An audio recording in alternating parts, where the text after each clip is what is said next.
Hey there. I'm recording my weekly update for Friday evening for the Crane Mountain Gaming game project. If you haven't seen one of these before, take a look further down the page if you're on the Facebook page, and you'll see the first update. And if you've seen one of these before, welcome back. And, thanks for sticking with us. I wanted to talk about the main focus for this week on the game side, which was to work on a design document. So I'd hit a point where I coded a lot of mechanics and various things were online from a game perspective, but we were very limited on content, which, although we don't have the final content that's going to be in the game, all the levels, all the scaling and everything, we need a larger amount of that to make sure that the basic mechanics and interactions are sound. There's only so much you can do with, a single level one dog, basically. So worked on the design document, which is currently about 23 pages of sort of backstory and facts and rules and goals for the game, descriptions of mechanics, content, species and races and other things. And this was important to help focus the roadmap, groom the backlog, but also put a lot of the content in place to fill out, what are the different encounters look like, what's the equipment look like, etc. And also resolve some places where I'd kind of gotten stuck on, would this happen in this world or not, based on different sort of facts about existence. So that was good. I'll paraphrase the backstory in a nutshell. I don't want to read the design document to you, but the backdrop for the game is that a series of unfortunate events occur on the planet, which are sort of generally referred to as the Calamity, and humanity flees to space habitats because, unfortunately, they didn't invest enough in science or didn't make enough progress, and they have no terraforming or any other ability. So space habitats, sort of livable space stations, sustainable space stations, are their refuge. So that occurs, and of course, as you would imagine, there's limited amount of space habitat space, so a lot of humanity is lost, and mostly the wealthy make it, obviously. And in addition to that, people with skills and genes that would do well on the space habitats, a lot of them kind of indenture themselves to these space habitats, which are basically developed by corporations and not by government entities. So this ushers in a short period of really good collaboration because people come together really well in a crisis. And they start improving the habitats and making some scientific advances, increasing their sustainability, and generally stabilizing life. Then, as also happens, that wears off, and the sort of space around Earth and the really sort of reachable space starts to get full of people competing for resources. So, grabbing comets for water sources, asteroid mining, all these sorts of things. It starts to get competitive. Sounds like people, doesn't it? So eventually they start building significant propulsion systems and just moving further out into the universe to get away from each other, reduce the conflict, find new resources, etc. So that's kind of what happens in the medium term, is this sort of nomadic push out into space with more resources. And by the time you engage with the game, we're in a period where you control a player who lives on a habitat that, for all intents and purposes, could be the only habitat remaining. Turns out it's not, but no one really knows at that point because it's very far away from any other signs of civilization, very far into the future, lots of drift, and it's basically a self-sustaining habitat with its own internal society. The society on the habitat and the structure of the habitat pulls from a lot of the business law of the corporations that created them originally. So there's generally a kind of a corporate structure that runs the utilities, nuclear power, water filtration, etc.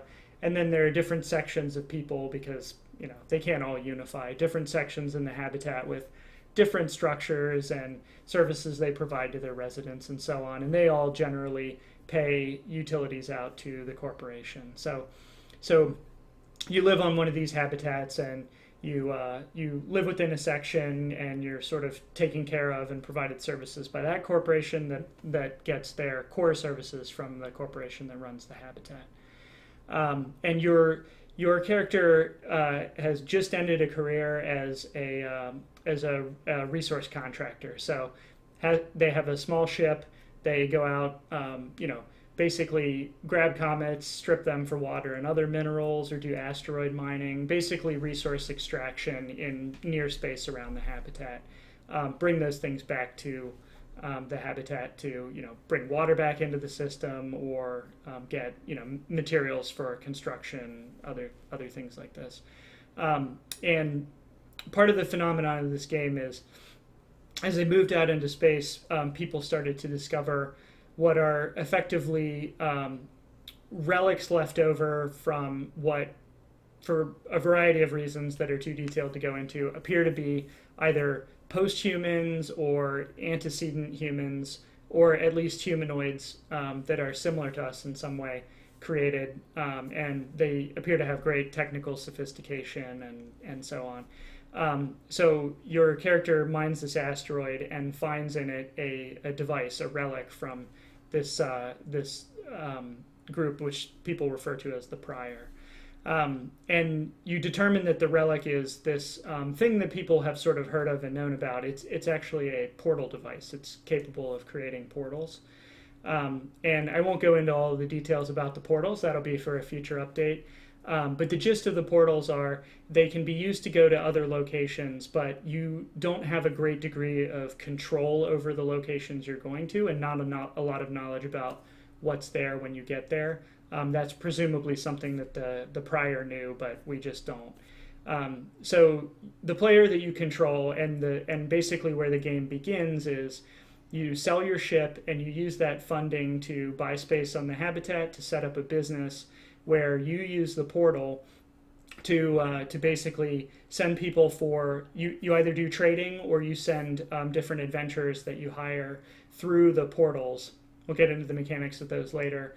To go on adventures and to try to find more relics, or gather gear or resources that aren't directly available through the habitat, and bring those back, using the wealth to fund further adventures and also expand your business. And then theoretically in the future, if you get super rich, try to build your own habitat and these sorts of things. So that's kind of the backdrop for the game. I mentioned before it's sci-fi themed. It's dystopia, but not kind of like negative dystopia. It's more like the end result of humanity's trials and tribulations and the circumstances that they're in.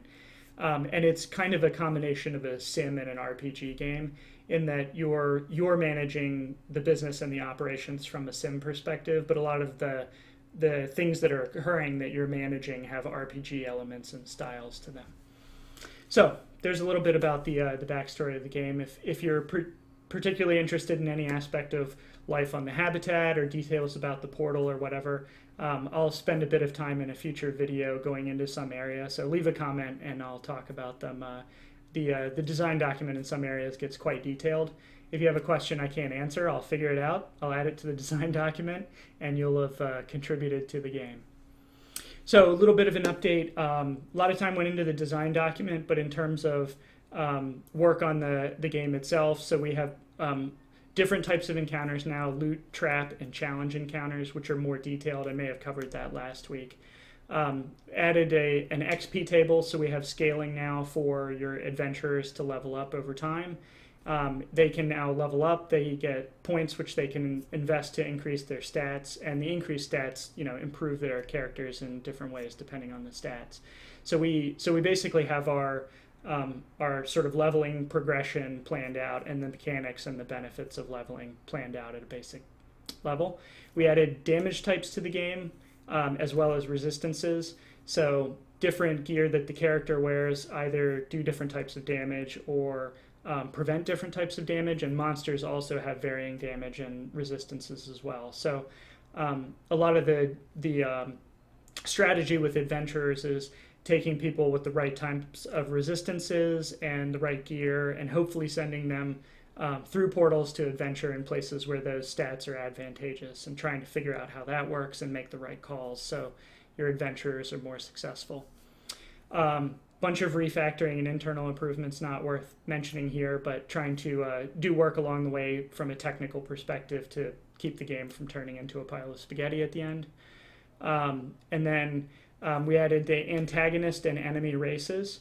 So we have what hopefully from a scaling perspective, it may need to be expanded, but basically our level 1 through the max level encounters worth of monsters of different types with races and species that come from the design document, and sort of different, tiers of them.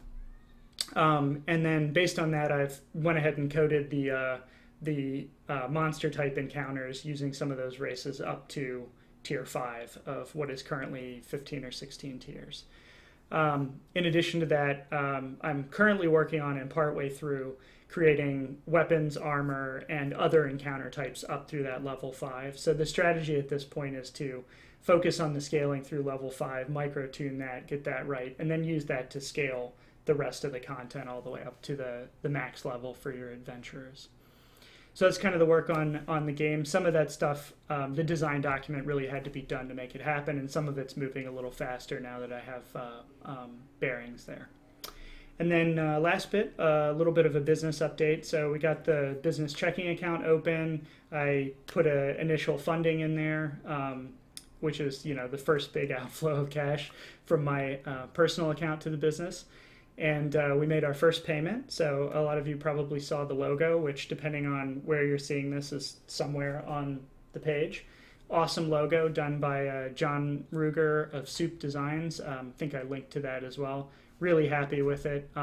That is, of course, the logo for the business, the company. It'll be on the website and so on, but not for the game yet. I still need to decide on a name and kind of a style and brand for the game. And then now that we have that all set up, early next week, I'll start the process of converting from a doing business as or a trade name to an LLC.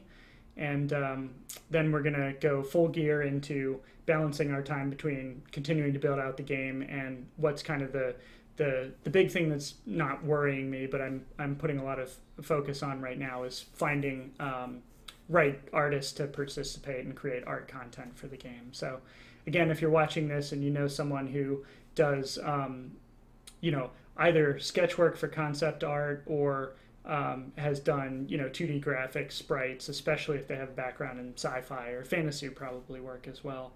Definitely point them this way. I'm looking for talent there, and willing to pay for it. So there's your update on the state of Crane Mountain Gaming right now. As I've said in the prior video, and will continue to say, if there's anything you're interested in about the game, the world or the story or the business or things I've learned along the way in particular that I haven't called out, happy to share. I'd like it if as many of you as possible are sort of on this journey with me. So definitely feel free to post your questions or thoughts or ideas or whatever, and I'll cover them in another video, or we can communicate through the Facebook page, Twitter account, or whatever. So that's it for this week. Thank you very much. Bye.